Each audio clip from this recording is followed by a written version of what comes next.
La crecida se está generando por la acumulación de intensas lluvias y atípicas que tuvimos desde mediados de marzo y con mayor frecuencia en abril y en este mes de mayo. Las lluvias de la semana pasada y de esta dejan nuevamente en zozobra a poblaciones enteras de varios puntos del país que se encuentran inundadas y con la posibilidad de alcanzar la alerta roja y hasta el punto de desastre. Según últimos reportes, son más de 62.000 familias afectadas en el territorio nacional. Los puntos más afectados son Ñeembucú, Misiones, Chaco y la capital, Asunción. Varias familias tuvieron que salir de sus hogares temporalmente, viéndose completamente afectados. Por su parte, la Secretaría de Emergencia Nacional conformó un panel de expertos en hidrología que trabajará para atender la problemática de la zona de Ñeembucú de manera interinstitucional. Y con esto se ha desplegado un nuevo protocolo de asistencia. Son muchas las comunidades afectadas y hasta ciudades enteras como Alberdi o Pilar, donde el río Paraguay está a 8.77 metros y muy cerca de los 9 metros o nivel crítico. En Alberdi, el caudal del río llegó a los 9.63 metros, a escasos centímetros del nivel crítico, que es de 10 metros. Las imágenes son dantescas, una ciudad bajo agua, cuya población debe abandonar sus hogares, su sustento, su vida.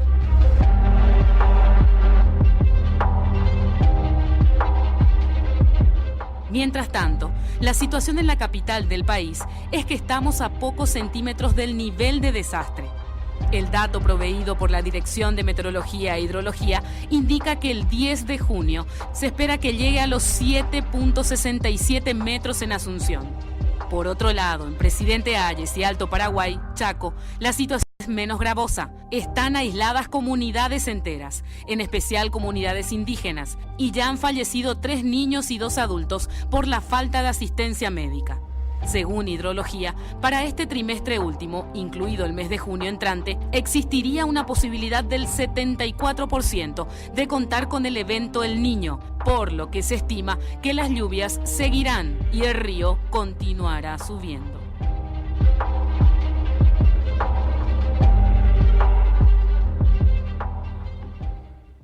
Muy buenas noches, bienvenidos a Señales.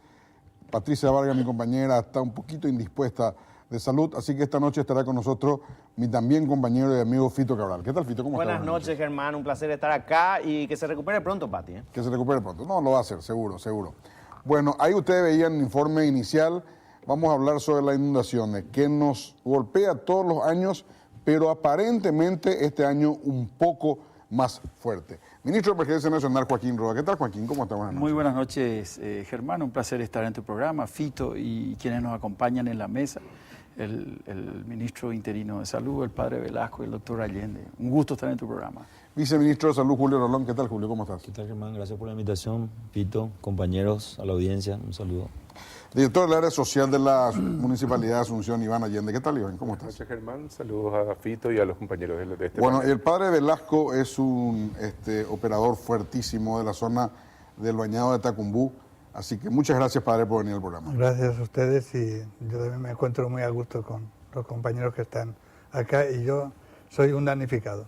Mi casa está bajo agua y estoy refugiado. También, padre. Así es. Bueno, es importante aclarar. Joaquín, dame un informe de cómo está el tema. Comenzando desde arriba, ¿cuáles son los niveles críticos? ¿Cuáles son los puntos críticos que tenemos a lo largo del río Paraguay? Mira, yo quisiera, Germán, hacer un poco un raconto desde el 15 de marzo.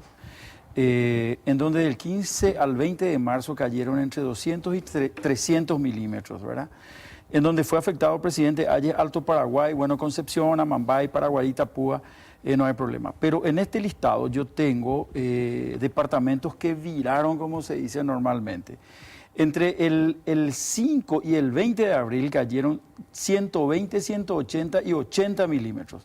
De vuelta en presidente Hayes, de vuelta en Ñeembucú. Vuelve Ñeembucú a ser afectada con 100 y 150 milímetros de lluvia entre el 11 y el 28 de abril y del 4 al 10 de mayo 100 y 400 milímetros de vuelta en Ñeembucú y presidente Hayes. Hay que aclarar, Joaquín, de que 100 milímetros o 400 milímetros son 400 litros de agua por metro cuadrado. Correcto. O sea, es como que haya 1 metro cuadrado Y uno agarra una palangana de 400 litros y lo tira por ese metro cuadrado. O pongamos tambores de 200 litros apilonados en un metro cuadrado. Y esa es la cantidad de agua que cayó, por ejemplo, en Ñembucú. Asunción tuvo 70 milímetros en 90 minutos. 90 minutos, sí. Eso es, pero muchísimo. Aquel viernes fatídico. Ese viernes complicado. Pero como me decía Germán, viniendo desde el norte, pasando por la capital y yendo al sur, ciudades ribereñas están teniendo problemas. Ciudades distritos del Chaco, de los 3 departamentos, han quedado aislados por fuerte afectación a la infraestructura vial, por ejemplo. Asunción, como es sabido, hay un desplazamiento y afectación importante de familias que hoy están fuera de sus hogares. Y bueno, finalmente Pilar, en donde el principal problema fue la gran cantidad de agua que cayó en un corto periodo de tiempo. Me decían el gobernador y el intendente, jamás nos llovió 300 milímetros en 4 o 5 horas. Es una cantidad tremenda de agua, ¿verdad? Que había que bombear fuera de la ciudad. Y eso hizo que creo que son 42 barrios, creo que 40 o 39 barrios estuvieron con agua en Pilar, ¿verdad? Entonces, sí, tuvimos serios inconvenientes en muchos puntos del país. Y lo principal fue el no poder llegar, ya sea por problemas de infraestructura vial o por problemas de clima, que no pudimos llegar en muchas partes, porque las condiciones de vuelo no estaban dadas, ni para el helicóptero ni para aviones a la fija, es decir, para los aviones comunes. Bueno, y eso nos obligó a complicar, ¿cómo se llama?, a combinar diferentes tipos de logística.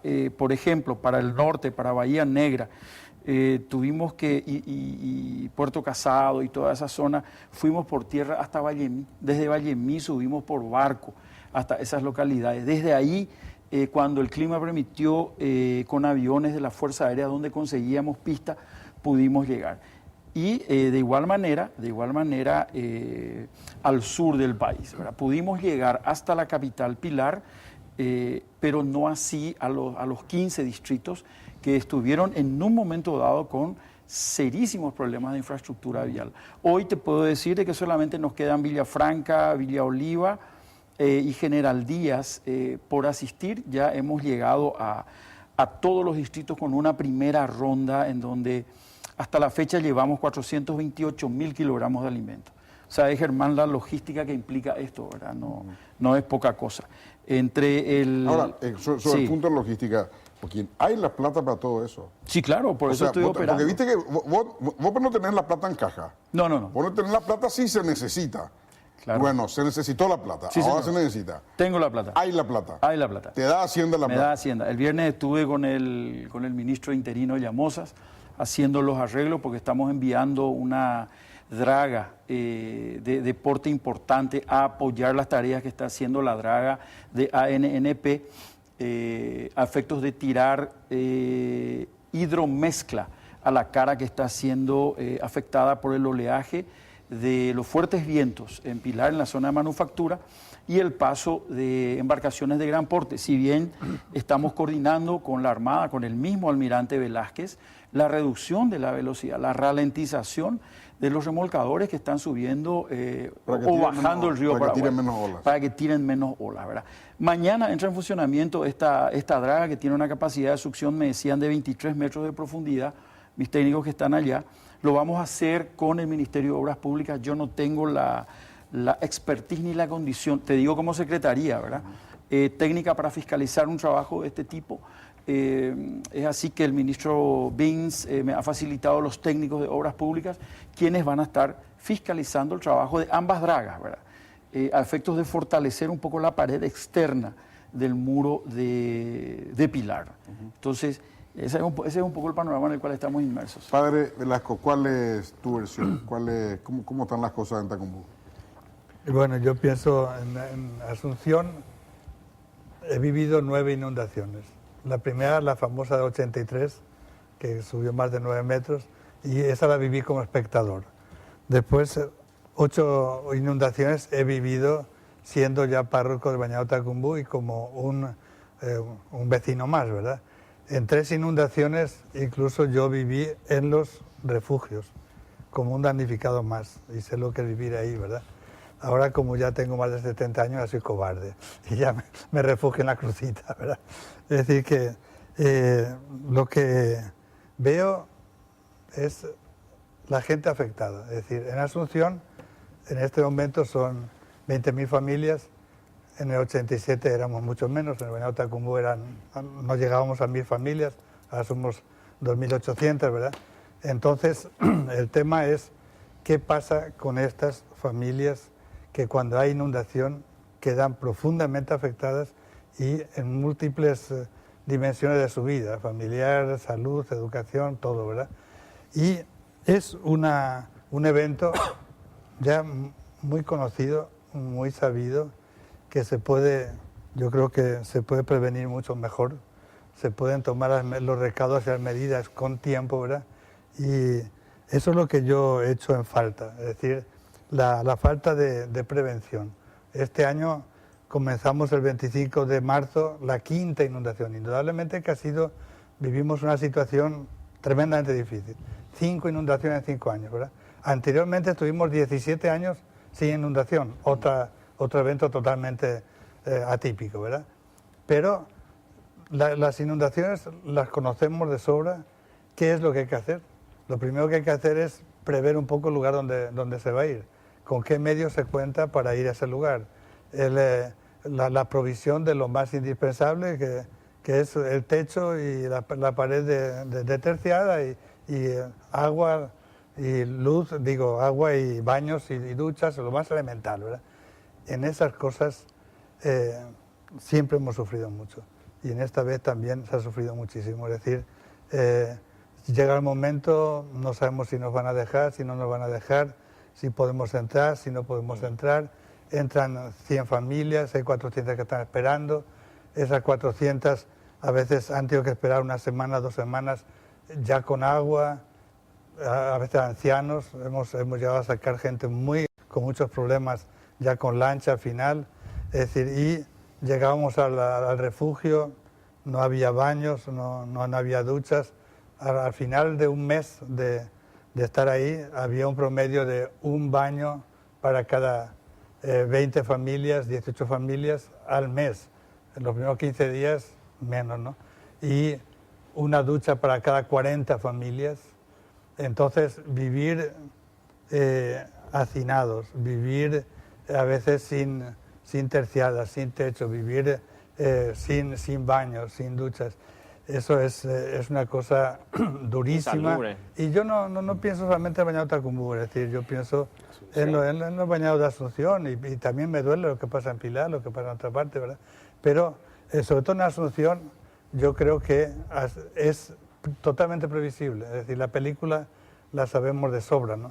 Entonces nos duele muchísimo y yo quisiera, ya que está el señor ministro, ¿verdad?, que demos pasos importantes, que podamos cada inundación que nos enseñe a avanzar, ¿verdad? Porque ver una familia que necesita salir del agua y que no puede salir, por ejemplo, nosotros en los primeros 15 días salieron 1.100 familias, que sí o sí tienen que salir. O sea, no hay vuelta que darle, ¿verdad? De esas 1.100 familias, 800 salieron por su cuenta. Es decir, en bicicleta, en carrito, como pudieron, 800 salieron por su cuenta. La ciudadanía cree que la gente de los bañados espera que se le ayude y no mueve un dedo, y es falso. De 1.100 familias, 800 salieron por su cuenta, ¿verdad? De manera, ahí veíamos algunas barcas y cómo la gente saca, ¿verdad? Es inconcebible, ¿no? 97 sacó en ese tiempo la SEN con los militares y tal. Nosotros, la organización de CAMSAT, sacamos a 74 y la municipalidad a 24. Es decir, eso se puede prever y entonces no hacer que la gente espere 15 días, 20 días para salir, ¿verdad? Y cuando se llegaba al campamento, a veces ha habido gente que llegaba hasta que no ponía algo ahí, no podía estar. Había gente que no tenía nada, entonces no podía estar en el agua, pero tampoco podía llevar porque no tenía nada.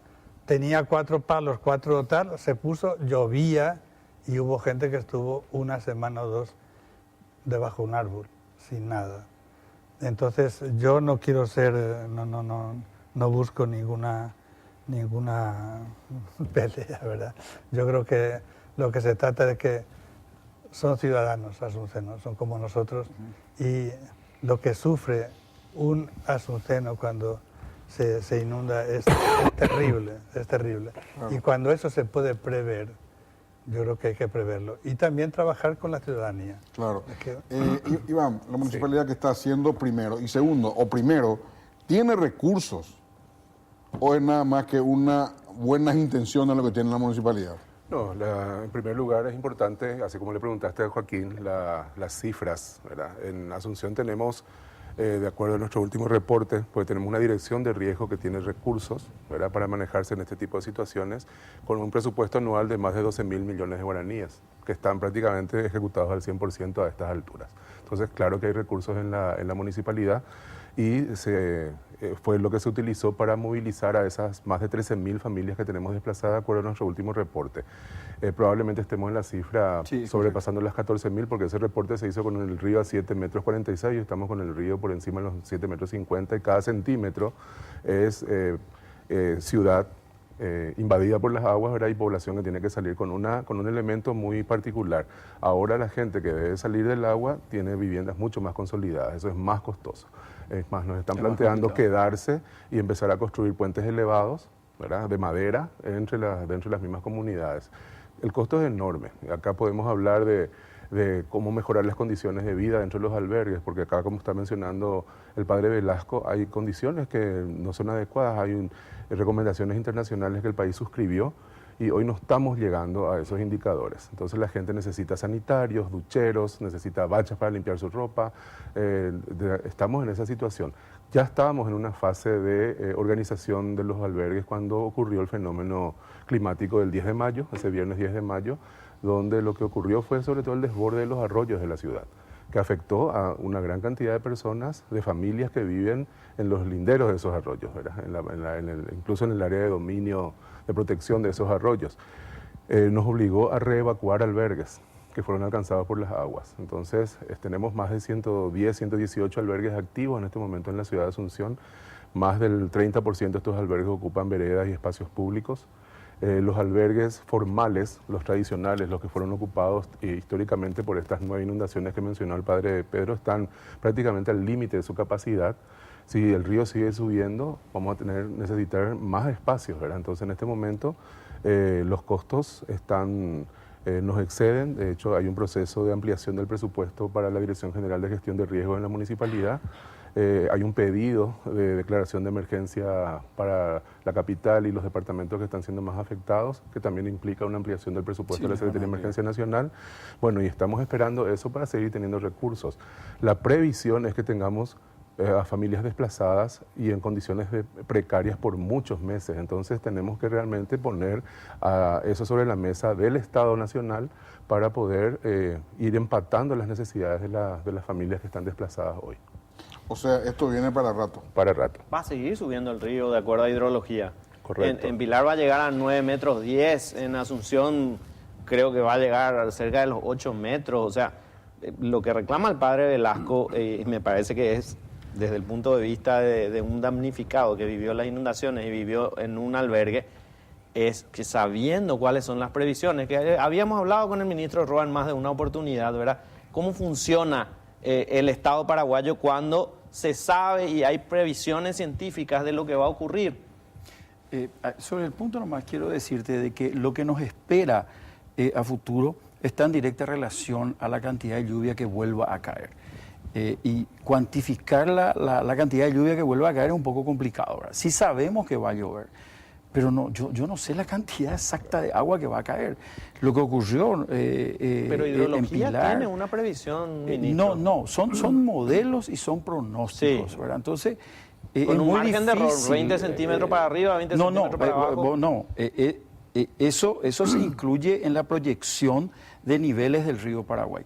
Ahora, cómo se mueve el nivel depende de 2 variables independientes. En algunos casos, con las lluvias que se dan en el país y en otros casos cómo se comporta el pantanal, que es el principal aportante. Es decir, se te complica el pantanal, tenés importante cantidad de lluvia en la cuenca alta del río Paraguay y toda esa agua tiene que bajar. Sí. Entonces, eso es lo que te va a determinar en un momento dado cuál podría ser tu nivel en relación a la riada que está bajando. Si ocurre eso en el norte del país. Pero si te caen las lluvias con el suelo como está ahora, 40 milímetros o 50 milímetros, es una cantidad exorbitante que directamente impacta en los niveles del río Paraguay. Pero ustedes se mueven sobre escenarios, ministro. Me imagino que todo un ministerio como la Secretaría de Emergencia Nacional, claro, que alguna vez usted quiso que sea una secretaría diferente de prevención, sí, claro que sí, y no de emergencia. Claro que sí. ¿Tiene escenarios? ¿Y cuál es el peor escenario?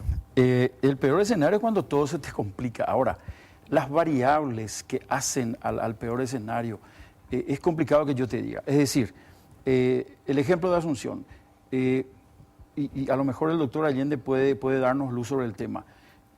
Un censo acabado de los bañados, quizás podamos tener un día, al día siguiente pueda variar. Por el problema que yo siempre suelo comentar en los medios, me habrás escuchado en algún momento, Germán, decir esto. A veces saco una familia, llego a cualquiera de los albergues, ¿verdad? Y el padre de familia, cabeza de familia, me dice, ministro, le dice a la SEM, mi hijo tiene 18 años, él ya no está conmigo, él es otra familia, atenderle a él aparte. Entonces, eso representa un costo adicional al Estado y mismo a la municipalidad en muchos de los casos, y que hace que nosotros hayamos sacado a una familia y devuelto a su comunidad anterior a 2 familias. Y multiplicar por una variable que no sabemos nosotros, ¿verdad? También tenemos que decir de que existen familias que han decidido abandonar definitivamente el bañado, ¿verdad? Que han decidido ir a limpio. Hemos trasladado a Mariano Roque Alonso, a muchas familias con vehículos de la Secretaría. Entonces, como bien lo dijiste, sí, yo soy partidario de que la Secretaría de Emergencias tenga un enfoque diferente. Lo estamos haciendo, estamos trabajando. Tengo la suerte de haber pasado de una administración a otra. Y eso me va a permitir seguramente poder consolidar todo lo que veníamos haciendo. Ahora bien, como les explicaba, estamos trabajando en el norte, estamos trabajando de manera complicada en el Chaco Central, en la zona del río Pilcomayo, en los 16 departamentos del Ñeembucú, pasamos por Caazapá, pasamos por Guazú. Es decir, hoy es un movimiento infernal en la Secretaría de Emergencia porque tenemos que llegar y cumplir con todos, ¿verdad? Pero no descarto que a mediano plazo nosotros podamos implementar a través de las secretarías departamentales de gestión y reducción de riesgos todos aquellos planes y programas de prevención, mitigación y de inversión pública. Hoy yo les tengo que contar la buena nueva de que estoy trabajando muy de cerca con el ministro Durán a efectos de que los modelos de construcción, los asentamientos humanos que implemente el Ministerio de Urbanismo tenga su componente de reducción de riesgo. ¿Qué quiere decir esto? No más construcciones de escuelas ni de casas en zonas inundables. No más asentamiento humano o permitir que familias se instalen en lechos del río. El padre Velasco, con toda la experiencia, él dice, nosotros tuvimos 17 años o 16 años. 16 años tuvimos que no subió el río. 97 al 2015. Al 2015, estando yo en la Secretaría. Ustedes no se imaginan la cantidad de gente que tuvo que haber avanzado sobre el cauce del río. Pues yo me gustaría... Entonces, Joaquín, quiero nomás también preguntarle al viceministro de Salud. ¿Y ustedes, viceministro, están trabajando también con presupuesto extra para hacer frente? ¿Cómo están haciendo frente a todo esto? De hecho, nosotros estamos en una situación de emergencia sanitaria, eso se declaró en abril, y eso nos permite movilizar internamente los recursos. Estamos trabajando en cada región sanitaria con los que son los representantes del ministerio en esa región, que son los directores regionales, y tenemos 2 componentes. Uno que es el de la vigilancia sanitaria, porque resulta ser que la gente desplazada, en algunos casos hay poblaciones que pasan de una condición de precariedad a otra condición precaria extrema. Entonces esas poblaciones son vulnerables de por sí y multiplican sus factores de vulnerabilidad y requieren de una vigilancia que a la par de la atención médica que reciben permanentemente estamos controlando si algunas enfermedades relacionadas con este tipo de fenómenos aparecen, como son las diarreas, las enfermedades de la piel, picaduras de insectos, de algunos animales, etcétera, etcétera. Es decir, hay un fuerte componente de vigilancia sanitaria y otro también de acciones específicas como los traslados de las personas que son desplazadas y aquellas que quedan aisladas por la dificultad del desplazamiento, por la cuestión vial, ¿verdad? Y estamos trabajando coordinadamente con todos los sectores. Hay un buen trabajo en tema de recursos que nos permiten disponer de insumos y medicamentos. Estamos utilizando como el componente destinado habitualmente a la inversión, pero estamos redestinando a esos lugares. En cuanto a insumos y medicamentos, de acuerdo a la necesidad, vamos proveyendo. Y el Ministerio tiene la firme convicción de fortalecer en este momento las relaciones interinstitucionales que muchas veces son dificultosas. Sin embargo, con la Secretaría de Emergencia Nacional, con la municipalidad y con la gente organizada, estamos llegando y conformamos equipos médicos que se desplazan, porque también nosotros sufrimos desplazamientos de unidades de salud de la familia, y eso implica que los colegas o el personal médico que estaba trabajando en una zona debe desplazarse para brindar atención en otras áreas. En general, podemos decir que la respuesta que está dando el Ministerio de Salud Pública, digamos, se enmarca dentro de la necesidad que va surgiendo, reforzando el aspecto, vuelvo a insistir, de la vigilancia epidemiológica, porque aquí hay poblaciones que se desplazan y quedan susceptibles con factores determinantes de la salud, como lo son, por ejemplo, el albergue y la precariedad que implica eso. Y también hay poblaciones que se desplazan y van a vivir en casas de parientes, familiares, que no representan, digamos, un riesgo desde el punto de vista epidemiológico. Entonces, el componente salud, con estos factores determinantes modificados, es demasiado importante y nosotros estamos muy alertas y destinando toda la batería prácticamente a esta situación de catástrofe. Pero, doctor, una pregunta. ¿Ustedes van a los albergues con brigadas especiales? Sí, estamos acudiendo en la medida en que observamos que se buscan algún fenómeno. Por ejemplo, acá hay un problema que es particular y que hicieron mención, que es el tema de las enfermedades diarreicas, que es muy frecuente en el hacinamiento. Hay que evaluar la proporción de baños para la población, etcétera, etcétera. Entonces nosotros lo que queremos es evitar que si existe una familia afectada de diarrea aguda, eso pase, porque lastimosamente la mayor cantidad de pacientes que sufren diarrea aguda es por virus. Esos virus son rápidamente contagiosos. Entonces estamos permanentemente vigilando. Después las lesiones en la piel. Pero hacemos esas atenciones médicas. Lastimosamente no podemos abarcar todo todos los días. Entonces lo que hacemos es una especie de, digamos, vigilancia rotando de albergue a albergue, y por supuesto aquellas personas que tienen la capacidad también de consultar en los centros de salud y puestos de salud que están habilitados, lo hacen, y lo que hacemos es finalmente conglomerar la información para vigilar un poco el tipo o el perfil epidemiológico que se va presentando, que es muy importante para la acción, ¿verdad? ¿Y hasta ahora qué problemas hay concretamente? Y lo que se está viendo, no se está viendo diarreas y lesiones en la piel en un nivel que podamos considerar ya, digamos, como una alerta máxima, pero estamos viendo sobre todo en las familias que viven en los albergues, porque al entrar uno ve la condición en la que vive, porque los factores determinantes de la salud son varios, y entre ellos obviamente el hacinamiento es demasiado trascendental. Entonces cuando uno se va a uno de estos albergues a prestar servicios, puede ver que los niños están descalzos, que no tienen abrigo, que se están, digamos, mezclando uno con otros. De repente vos ves un niño que padeció hace 2 o 3 días de diarrea, se junta con otro. También el tema del hacinamiento en las escuelas que se van instalando, porque hay lugares en donde las clases se siguen dando en condiciones medianamente aceptables, y eso también es un factor de riesgo. Es decir, no estamos viendo todavía, desde el punto de vista sanitario, algo que ponga en riesgo la salud de esas comunidades desplazadas, y eso es un detalle muy importante a tener en cuenta. Bueno, vamos a hacer una breve pausa. Le quiero pedir algo al padre Velasco. Si a la vuelta, en un minuto, padre, acá hay 3 instituciones públicas: Ministerio de Salud, Secretaría de Emergencia Nacional y Municipalidad. En un minuto acá uno quiero que me califiques. Porque vos sos el único que está del otro lado del mostrador acá. A la vuelta de la pausa. Bueno, padre Velasco, ¿cómo califica acá las 3 instituciones que están presentes? Cruel lo que me pides, ¿verdad? Me gustaría y me encantaría dar sobresaliente a todos, ¿verdad?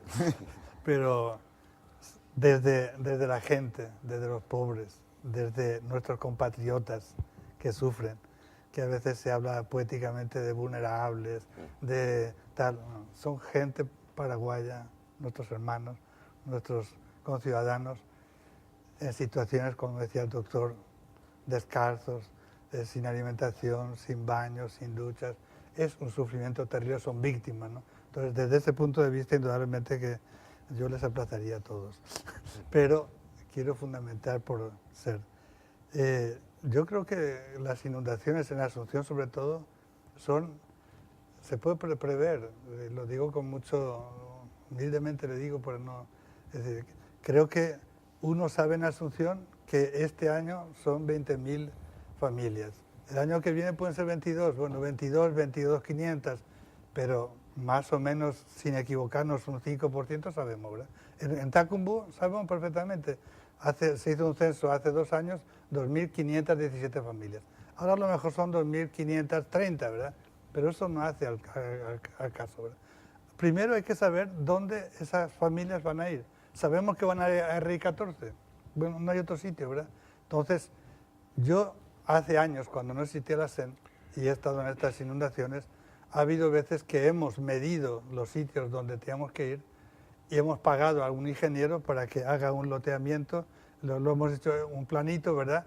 Y luego no ha habido inundación y hemos gastado un poquito de plata, pero hemos pensado que ha sido la mejor plata gastada, porque hay que prevenir. Entonces, eso, y luego uno sabe que si el río sube a 6,5 metros, son 1.000 familias. Si sube a 7, son 2.000. Para 1.000 familias, ¿cuántos caminos hacen falta? ¿Cuánta gente tiene que trasladarse? ¿Cuántas chapas? Eso se sabe. ¿Cuántos baños? Esas cosas se saben de memoria. Entonces, que eso se haga sufrir a la gente un día, 2 días, un mes, 2 meses, eso es muy cruel, y yo creo que no hay derecho que a nuestros compatriotas se les haga sufrir de esa manera. En cuanto a la salud, está muy bien ayudas puntuales, pero por ejemplo, hablando de nuestro sector, que creo que es el más grande de Asunción, porque estamos 2.039 familias, es el censo que yo tengo de hoy, 2.039 ahí en RI. Hay otras alrededor, ¿verdad? En otros más pequeños, ¿verdad? Hay 2 unidades de salud familiar con muchas deficiencias. Entonces yo creo que sería bueno, y yo le pido, ahora que estoy con usted y confío en su buena voluntad, que lo que sería para nosotros bueno no es que cada 15 días o cada mes vaya alguien a sacar unas cuantas muelas, sino que los dentistas que hay que están 8 horas, 5 días a la semana, que tengan lo suficiente los médicos, los agentes de salud y los medicamentos necesarios. Es mucho más importante que esos puestos de salud ahora se refuercen, y entonces yo sí digo que en el barrio ya estaban un poco debilitados y ahora continúan igual de debilitados y los problemas son mucho más grandes. Entonces yo le pido al señor viceministro que por favor que refuercen esas unidades de salud familiar. Eso sí que nos ayuda. Luego viene alguien y está con un coche un día y hace unas cuantas consultas. Si luego no tenemos médico en la unidad de salud familiar una semana, no nos sirve, ¿no?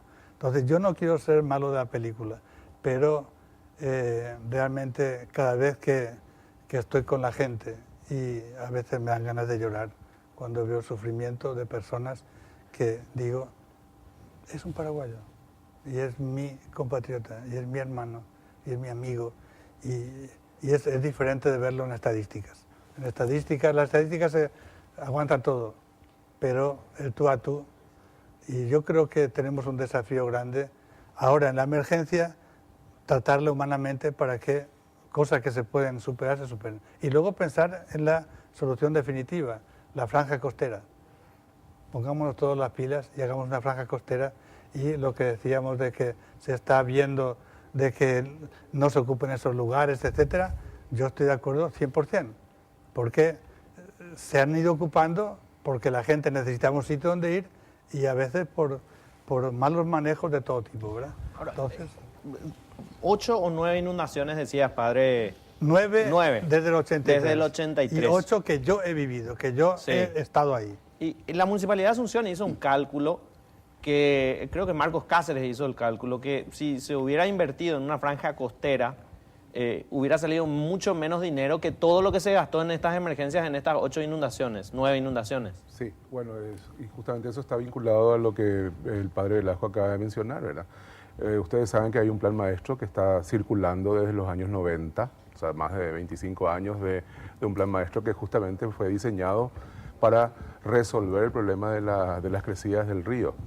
Claro, en los 90 había menos familias, ahora como dice el padre Pedro, son más de 20.000 familias las que están en esos 20 kilómetros de bañados, ocupando más de 2.000 hectáreas de la zona de los bañados de Asunción.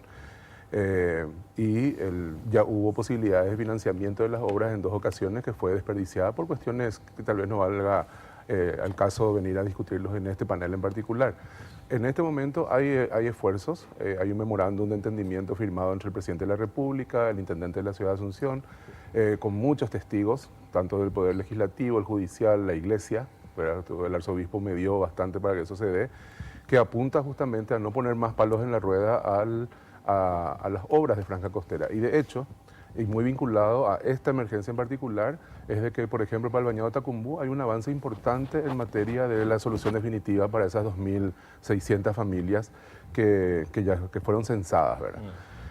También hay una donación de Taiwán, sobre todo para el Bañado Norte, y bueno, se está en ese proceso de cerrar todo lo administrativo y jurídico para que eso se pueda concretar. El Bañado Tacumbú ya tiene fuente de financiamiento, incluso, ¿verdad? Entonces, gran pregunta va a ser, vinculada a lo que discutimos en el bloque anterior. Hoy tenemos a todas estas familias desplazadas, viviendo en albergues transitorios, ¿verdad? Entonces, vale la pena que vuelvan a una zona que sabemos que se va a inundar, porque esas soluciones definitivas no van a concretarse de un día para otro.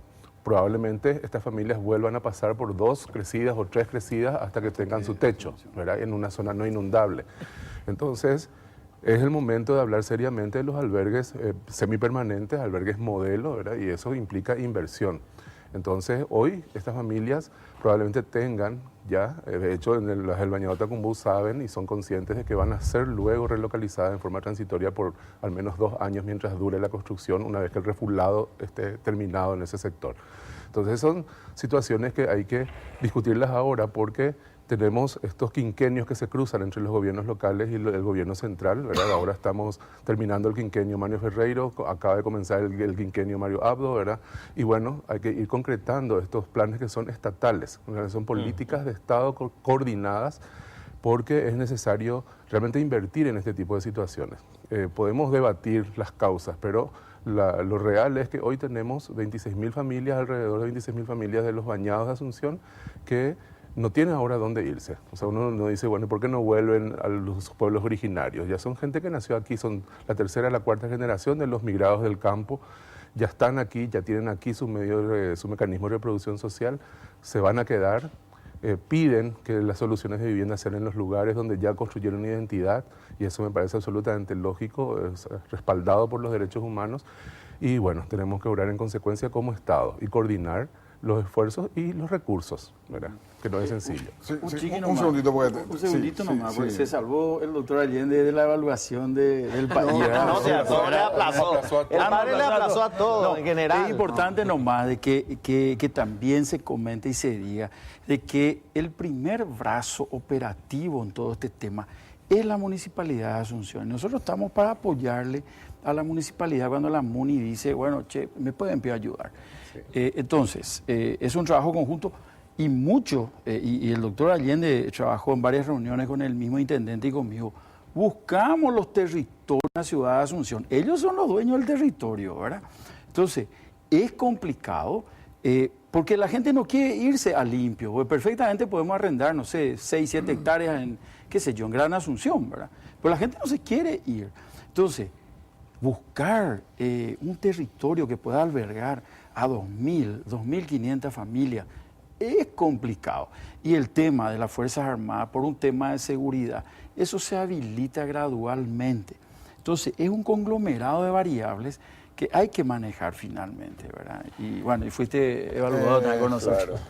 Bueno, parece que es mimado ahí el mimado. El representante de la municipalidad. No, sí mimado, padre. Sí mimado. Pero sobre ese punto, en realidad, hay Creo un que despliegue. la municipalidad tendría que tener el mismo protocolo y los mismos, o sea, y creo que tendría que trabajar Estado, municipalidad y barrio, porque yo le pido al ministro que por favor podamos trabajar la organización del barrio, que hay trabajadores sociales bien organizados, bien capacitados con ustedes, que no lo estamos logrando después de 2 meses.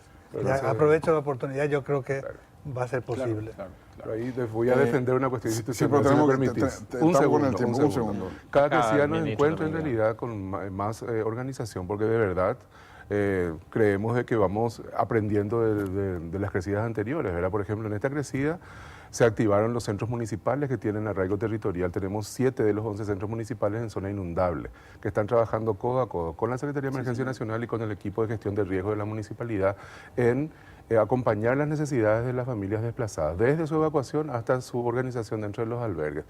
Llegamos a hacer un censo que cubrió el 60% de los albergues de la crecida anterior y eso nos da hoy información muy rica. Yo te puedo decir una estimación de la cantidad de niños que tenemos en albergues, por ejemplo, la cantidad de adultos mayores, porque para la salud eso es importantísimo, cantidad de personas con discapacidad, para que podamos ser más específicos en el tipo de respuesta que la gente necesita, ¿verdad? Hoy estamos apoyando la entrega de los kits de alimentos de la Secretaría de Emergencia Nacional con productos perecederos para mejorar también las condiciones de alimentación, porque realmente hasta problemas alimentarios estamos teniendo, hay desnutridos en los albergues, tenemos tuberculosis en los albergues. Entonces realmente son situaciones críticas. La municipalidad, ni la SED ni el ministerio tienen la capacidad hoy instalada de hacer coberturas simultáneas con la misma intensidad, ¿verdad? Sí, Julio, sí, Julio. En primer lugar, padre, quiero decirte que el ministerio va a reforzar de acuerdo a la necesidad y nuestro centro es la persona. O sea, la atención está centrada en la persona y en su condición de vulnerabilidad, aunque suene medio poético, pero una realidad. Y por otro lado, a mí me gustaría destacar que durante este proceso se ha notado una buena coordinación interinstitucional que no se ha visto en mucho tiempo, y eso significa predisposición de cada organización de reconocer las dificultades y las limitaciones y recurrir a otras para fortalecer, porque finalmente lo que a nosotros nos interesa es que las personas que están sufriendo dejen de sufrir o sufran mínimamente, porque es una situación catastrófica. O sea, vos te vas y le ves al pobre ser humano, el niño corriendo descalzo, sin remera, y te da ganas de llorar cada vez que te vas ahí, ¿verdad? Entonces, por un lado, reforzar el compromiso del Ministerio de Salud Pública es una obligación moral más que jurídica y normativa. Y por otro lado, eso reconocer el trabajo que estamos haciendo con todas las instituciones, que es muy importante a la hora de obtener resultados positivos para la ciudadanía. Porque así como dice el padre, finalmente uno ve a un compatriota sufriendo y hay que tener en cuenta que habitualmente ocurren los problemas de salud para los cuales nosotros estamos preparados para la respuesta. Y a eso se agregan otras dificultades con estas situaciones nuevas. Es decir, tenemos siempre una embarazada que a lo mejor ahora la dificultad presenta en la incapacidad de poder irse a un centro de salud porque el camino no le permite. Entonces, lo que habitualmente ocurre tiene ahora un factor determinante que es el desplazamiento, el aislamiento, y eso nosotros lo vivimos permanentemente. Y quiero decirle a todos que el Ministerio de Salud Pública no pierde el punto de vista fundamental, que es la condición de ser humano. O sea, nosotros todo el desplazamiento que lo hacemos para que esas personas sufran lo menos posible. E insisto, estamos trabajando coordinadamente y eso es digno de destacar. Y eso significa, padre, que podemos reunirnos las veces que sea necesario para que usted haga las observaciones y mejorar inmediatamente la respuesta. Porque finalmente eso es lo que queremos. Gracias, Julio. Muchas gracias, padre. Gracias, Joaquín. Gracias a vos. Muchas gracias. Perdón, tenemos una pausa, Fito. Sí, señor. Yo quería Antes, terminar. y queremos agradecerle también a Víctor Hugo Julio, que vino de la Municipalidad de Víctor Hugo Asunción. Julio vino, sí, Le exactamente. agradecemos que haya venido. No le dimos tiempo a hablar en esta Apoyo oportunidad. moral, Será para la apoyo próxima. moral ahí. Sí. Mayo 2019 y el panorama económico está en dificultades. El sector empresarial advierte una gran recesión, es decir, una disminución de la actividad comercial e industrial, dejando un panorama poco alentador para el futuro empresarial y productivo nacional. Desde el sector productivo han catalogado este año como una zafra preocupante y que golpeará aún más al sector y a la economía nacional, principalmente por la mala cosecha de soja que cayó en un 23% en su producción. Otro factor es la tensión política y comercial entre Estados Unidos y China, que hace que los precios de granos estén más bajos. Las exportaciones de soja se redujeron en más de 350 millones de dólares en el primer cuatrimestre de este año y estiman que en todo el 2019 perderán más de 1.100 millones de dólares en total. La sequía de diciembre y enero que nos hizo perder 1,5 millones de toneladas y ahora la baja de precio constante que estamos teniendo a nivel internacional. Otros factores también produjeron la desaceleración económica. La inundación en distintos puntos del país, la suba en el combustible y la suba de la canasta básica, lo cual perjudicó directamente al sector comercial. De acuerdo a una encuesta popular, los comerciantes estiman una disminución del 60 al 70% de las ventas en los mercados. Ya los comerciantes han tomado medidas, los recortes en el presupuesto, el despido de empleados, comprar productos más baratos e inclusive el cierre mismo de sus locales. No compra la gente. No, hay nada. Y gracias al gobierno. Otros sectores productivos también exigen acciones que permitan la reactivación económica. Hay menos dinero, el dinero vale menos, el dólar está en las nubes. Por su parte, el presidente de la República, Mario Abdo Benítez, sostuvo que la coyuntura, las inundaciones y la lucha contra el crimen organizado afectan a la economía local y afirma que redoblarán esfuerzos para tener el mayor índice de ejecución presupuestaria con el fin de paliar la desaceleración económica. Además, el gobierno proyecta un fortalecimiento de las inversiones para el segundo semestre. Y estamos apurando lo que nos toca a nosotros, generar conciencia sobre la necesidad de duplicar el esfuerzo. Con esta crisis, su gestión y la de sus ministros está puesta a prueba para frenar el avance de este déficit.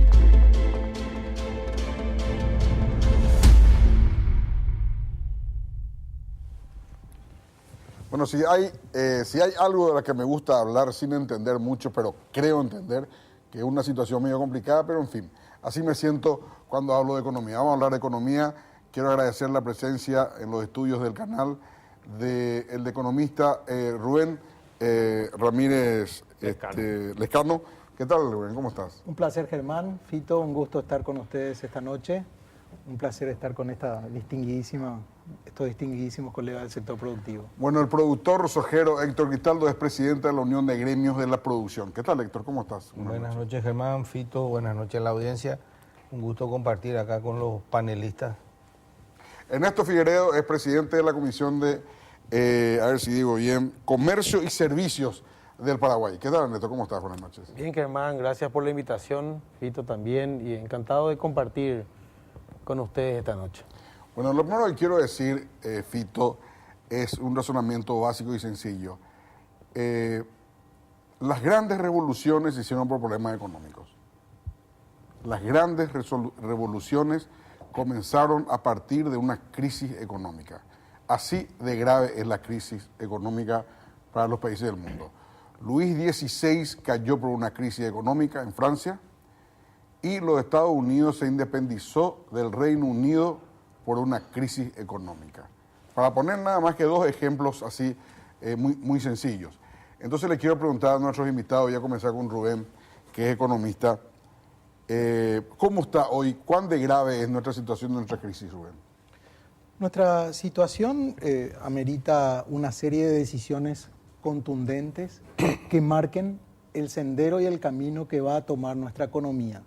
Nosotros venimos advirtiendo, y hemos coincidido en varios programas tuyos en radio y en televisión, de que es necesario adoptar políticas anticíclicas ante un escenario que nos plantea diversas situaciones complejas a nivel global, regional y también local. Entonces, cuando uno dice de que todos los economistas, los productores, los gremios, coincidimos en el diagnóstico, decimos, bueno, hay una serie de soluciones que se pueden aplicar. Desde Keynes, es decir, más inversión del Estado, hasta Friedman, más inversión del privado. Estado, sociedad, mercado es una relación fundamental en donde tenemos que tomar hoy día una conciencia de que hay que adoptar medidas de fondo. Las medidas de fondo están vinculadas en la necesidad de generar más consumo de nuestra propia sociedad, atendiendo que después de muchos años en el que Paraguay construyó durante más de 15 años una fortaleza macroeconómica, encontramos que debemos sostenerla a pesar de la coyuntura regional. En los últimos años se denotaba de que Paraguay tenía un desacople de la economía de Argentina y de Brasil. Sin embargo, ese desacople tiene una sostenibilidad desde el punto de vista que una de las dos economías tenía un relativo equilibrio que nos permitía mantener y seguir desarrollando nuestra productividad, ya sea desde el punto de vista de inversión externa, ya sea desde el punto de vista de exportación. Ahora bien, nosotros nos encontramos hoy día con una coyuntura regional donde el turismo ha prácticamente caído a cero, donde el comercio subregional está decayendo, donde la coyuntura global nos plantea una caída de los precios de los commodities internacionales y donde tenemos factores climáticos que impactan negativamente la economía. Ahora bien, en ese escenario es fundamental de que en primer lugar resolvamos la cuestión de consumo. Mayor inversión, este país adolece de infraestructura. En el bloque anterior o en los dos bloques anteriores hemos visto las consecuencias de la falta de inversión en infraestructura social, en infraestructura física, de rutas, carreteras, agua, saneamiento. Hemos visto la ausencia del Estado en una serie de situaciones que esto no plantea una decisión solamente de este gobierno, pero implica la necesidad de que este gobierno, después de 9 meses, empiece a demostrar los signos de que ha tomado una decisión por dónde ir. La ejecución presupuestaria del gobierno es 12% del presupuesto y estamos entrando prácticamente a la recta final del primer semestre. Y la agenda que domina hoy en nuestro país es una agenda política, cuando nosotros necesitamos una discusión económica de fondo. Y cuando se habla de la discusión económica me hablan de incrementar impuestos, lo cual no es sostenible en un escenario donde hay una gran volatilidad del tipo de cambio, un dólar a 6.400, no me van a decir que favorece al exportador, tampoco favorece al importador. Lo que se busca es una previsibilidad en la economía y decimos nosotros, el gobierno tiene una serie de herramientas para resolver estas ecuaciones. Inversión pública, desde el Estado o desde el privado, o Keynes o Friedman. El primer Keynes. El primer Keynes. El segundo ya planteaba también el retiro del Estado. Claro, porque empieza allí a verse de que el Estado es un inversor ineficiente, porque tiene muchos costos, y estos costos están asociados con los niveles de corrupción en la contratación pública, en los mecanismos que dificultan la licitación que favorece la rápida ejecución de la obra pública. Así es. Y Friedman plantea, bueno, hay que favorecer al privado para que él pueda realmente invertir donde el Estado no tiene esa capacidad, ese fortalecimiento. Ahora, lo que se pide es coherencia y consistencia. Ahora bien, si nosotros, además de que estamos en una pendiente de ralentización y de caída de la economía, nos montamos sobre la posibilidad de que nos carguen más impuestos, realmente es una ecuación explosiva que no conduce a nada y por eso decimos que netamente hay que sentarnos a ver y adoptar con una visión de desarrollo de mediano y largo plazo de nuestro país. Héctor, vamos a hacer como dicen los yankees, let's go on to business. Vamos a hablar de negocio directamente. ¿Qué debería hacer para ustedes el gobierno para enfrentar la crisis que está teniendo en este momento, especialmente la soja? La soja tiene elementos externos y elementos internos. El externo es la pelea de China con Estados Unidos, con los cuales China, la gente no sabe si China va a comprar.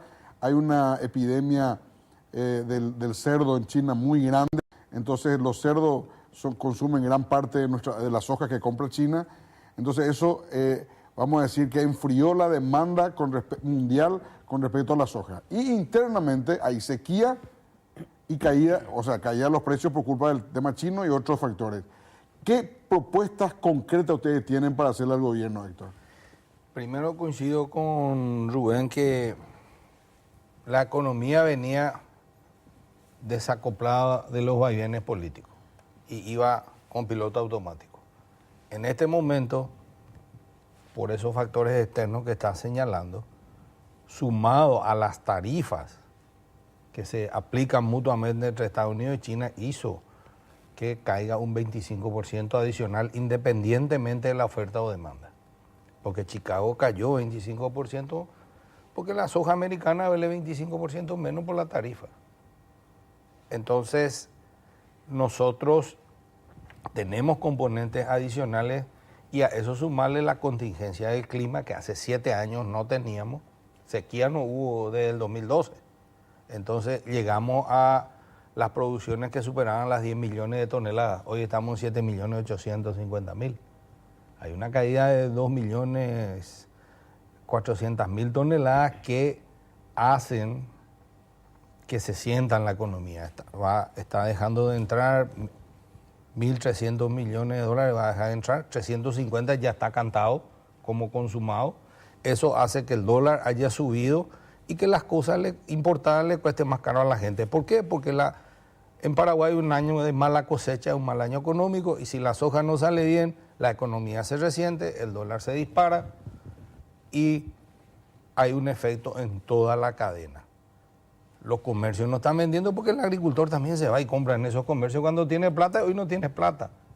Y los dos motores de la economía, la agricultura y la ganadería, se están desinflando y nadie tomó nota de eso.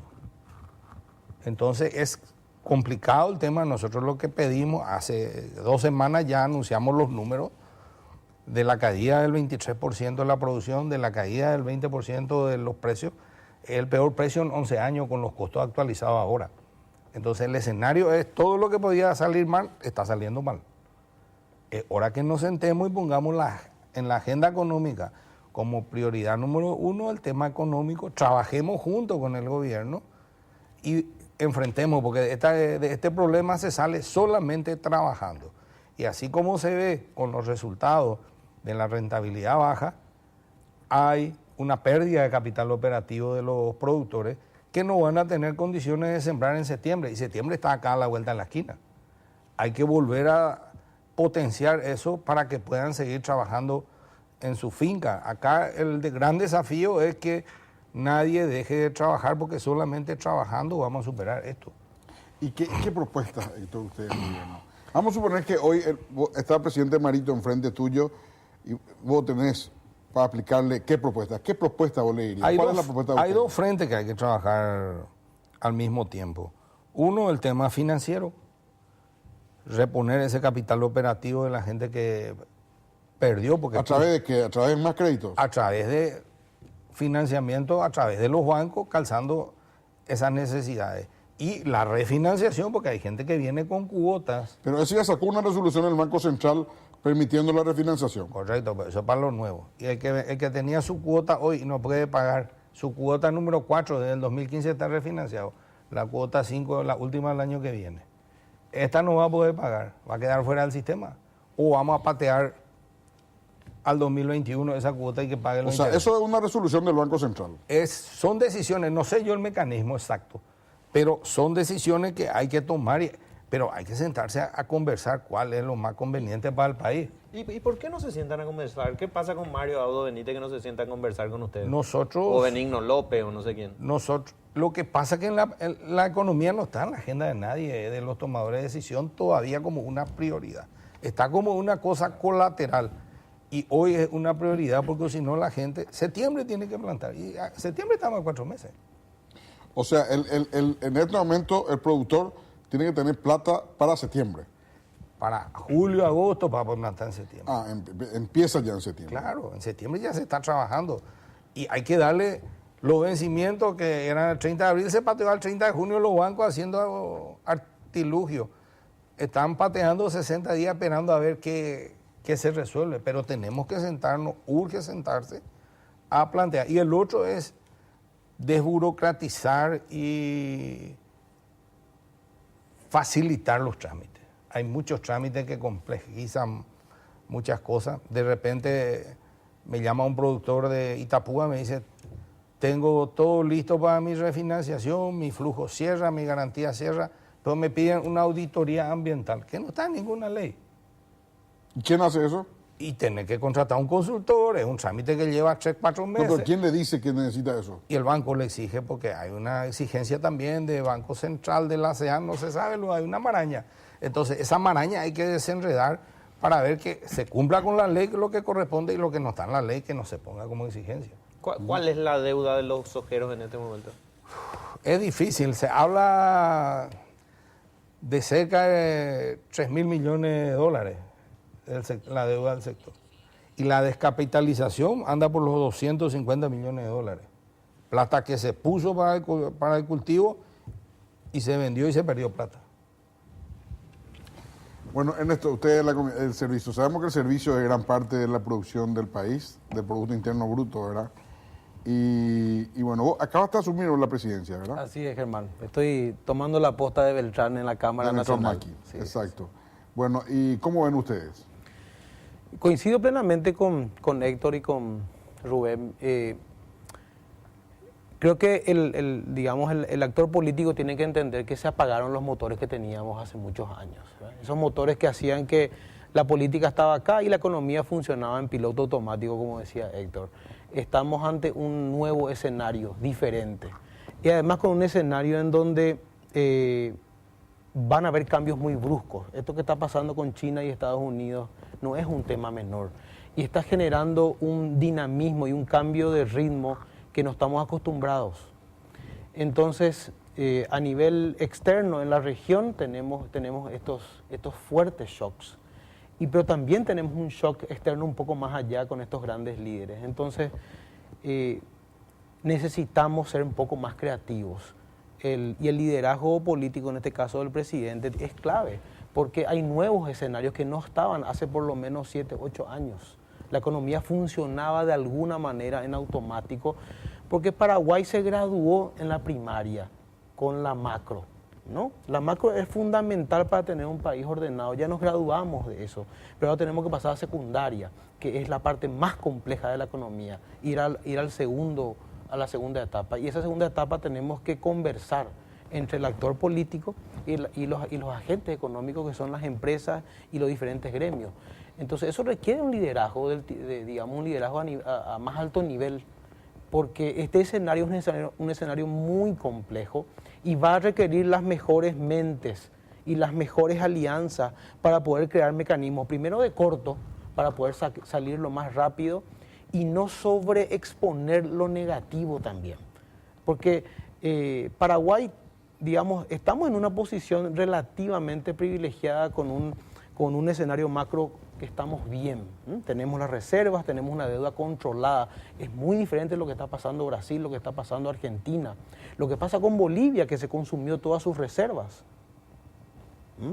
Entonces, Paraguay tiene una posición de, llamémosle, privilegio en ese sentido, ¿verdad? De bajo conflicto. Pero esto requiere un dinamismo muy diferente, porque las alarmas se prendieron hace mucho tiempo, hace más de 6, 8 meses esas alarmas se prendieron, y el actor político creo que no se dio cuenta de que esto venía muy, muy profundo. Entonces esto requiere sentarnos con una mesa diferente en poner lo económico, el ritmo económico y las medidas, no solo de reactivación, sino de simplificación. Un dato, yo esta semana me fui a la SED de San Lorenzo, porque por mi actividad inmobiliaria tengo sociedades con mis inversores, ¿verdad?, que desarrollo nuestros proyectos y tenemos muchas sociedades, ¿verdad? Y me fui a la SED tempranito para abrir una nueva sociedad y ya hice los cursos, me gradué, cuántas charlas y tuve que volver a hacer el curso otra vez, 2 horas ahí en la SED de San Lorenzo, porque no había un certificado, no sabía, eso es la SED del centro, ¿verdad? La SED del centro es diferente a la SED de San Lorenzo, ¿verdad? Entonces, yo creo que es muy importante que, por un lado, esta reforma tributaria vaya a simplificar los mecanismos para los que ya estamos adentro, que sea más fácil, ¿verdad? Las 500 empresas de este país, las primeras 500 empresas sostienen la economía del país. Si uno mira la recaudación con las 500 empresas y las retenciones que hacen estas 500 empresas, esta es una información pública que cada junio está disponible, ¿verdad? Entonces, creo que tenemos que tomar un poco, sentarnos en una mesa con los líderes del sector político para entender esta coyuntura que está pasando y empezar a transformar en un mundo que estamos mucho más disruptivo. Esto es mucho más rápido de lo que acontecía. Y tenemos escenarios en el que cada uno, el Mercosur prácticamente es una enciclopedia que está en un estante, ¿verdad? No funciona. Entonces, cada país está tomando lo que puede y hace lo que tiene en sus manos, ¿verdad? Y Paraguay no. Paraguay es un país que tiene una economía bastante abierta, eso es positivo. Entonces no tiene tantas ataduras para tomar rumbos diferentes a nivel de alianzas, alianzas con el Pacífico, alianzas con diferentes actores.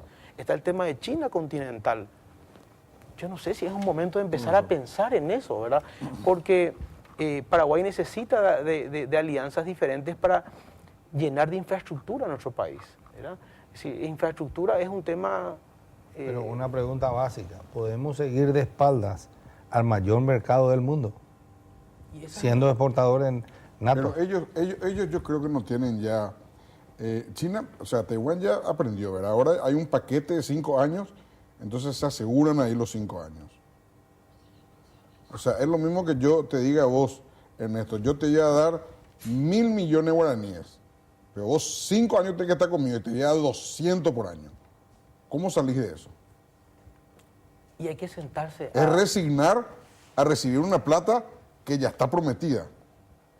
Mira, hoy tenemos... Vos fuiste ministro de Relaciones Exteriores, Rubén. Sí, bueno, ahí hay una serie de eventos que hacen necesario repensar la política internacional de Paraguay, y creo que en una situación como la que nos plantea el conflicto entre Estados Unidos y China, donde Paraguay no tiene condiciones de exportar directamente. Paraguay exporta legalmente alrededor de 27 millones de dólares al año de China e importa por 3.500 millones de dólares al año de China. Por lo cual es fundamental empezar a trabajar sobre el desarrollo de nuestro comercio de la manera que fuera, relaciones comerciales, consulares o diplomáticas. No se puede. China no acepta solo, vos sabés mejor que nadie, Rubén. Pero ¿China acepta full relaciones diplomáticas o nada? Yo creo que hay nuances que pueden ser factibles y es cuestión de dialogar en un escenario. Acá me está apurando, Sí, me está apurando sí. la situación del tiempo, tenemos que hacer una pausa.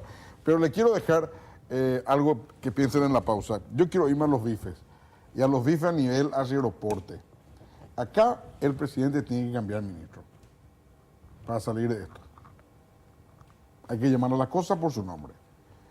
El ministro de Obras Públicas tiene 11% de su presupuesto ejecutado, habiendo pasado el 40% del año. O sea, tiene 29% en contra.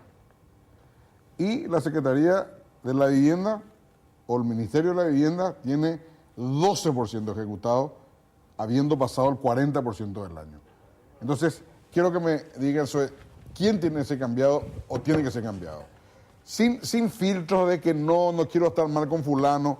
Breve pausa y continuamos. En la pausa te hace escuchar la respuesta de un campesino a tu pregunta. Bueno. Más sabio que todo. Bueno, señores, le pedí acá en la pausa, volví a insistir. Quiero que me digan el tema. Me hizo escuchar, Héctor, el audio de un campesino que básicamente le dice, va a cambiar, van a subir, nueva secretaria, nuevo secretario, y no va a hacer nada.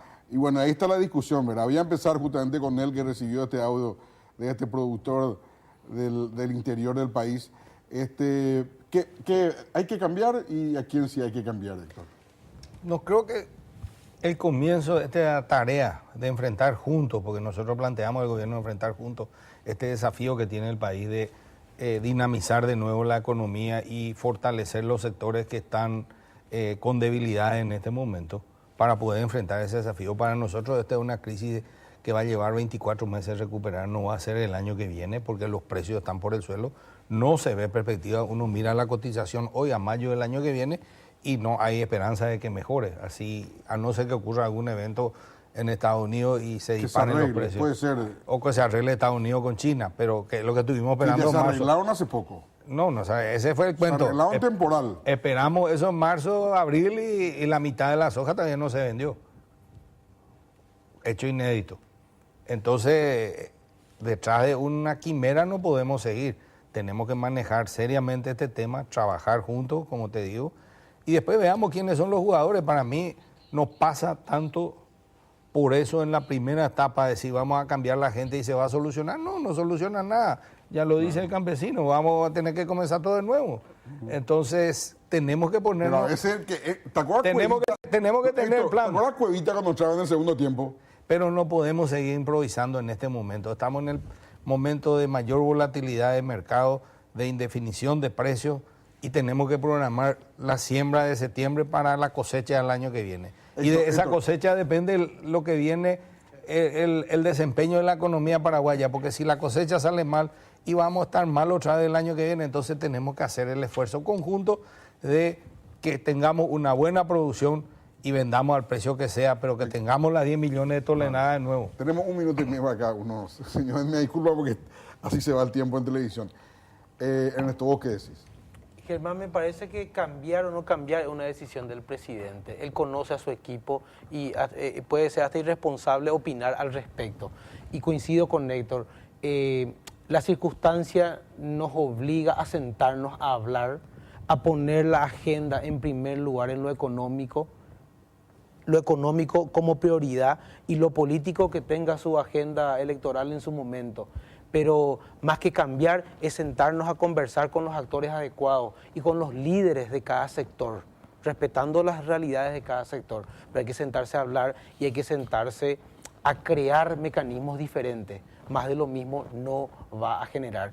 Y creer que el MOPC con una mayor, con una mucho mayor ejecución de presupuesto, eso no va a cambiar nada. Porque en este momento ya está instalada esta crisis y el MOPC, que siempre ayuda, sin lugar a dudas, pero esa reactivación no va a venir ejecutando solamente más obras de infraestructura pública. Eso ayuda, pero eso no va a cambiar este escenario, y este escenario requiere sentarnos hoy a pensar cómo vamos a salir juntos de esto.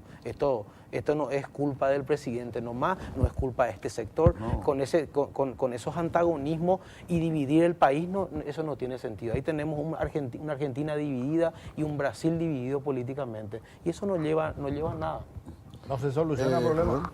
Paraguay necesita, y nosotros deseamos el éxito de este gobierno, porque su éxito nos conduce a nosotros a ser mucho más eficientes y competitivos a nivel tanto local como regionalmente y globalmente. Creo que es fundamental, y coincido con Héctor, con Ernesto, en el sentido de que tiene que construirse una agenda económica donde se evalúen todos los cuellos de botella, las soluciones. Hay una batería de respuestas a los desafíos que tiene nuestra economía. Hemos discutido en varias ocasiones sobre la oportunidad que hay. Lo que pedimos es que también haya una armonía por parte del gobierno en su oferta de la agenda de desarrollo. Y eso es lo necesario construir hoy día. Muchas gracias, Rubén, muchas gracias. Disculpen, 45 minutos hablando, veo que pasa rápido hablando el tiempo. Gracias, Ernesto, muchas gracias. Gracias, Héctor. Una vez más, nos vamos, Fito. Nos vamos. El domingo que viene, Patricia Vargas de vuelta acá. Patricia Vargas. Sí, señor. Ahí está. Muchas gracias y nos vemos el domingo si Dios quiere.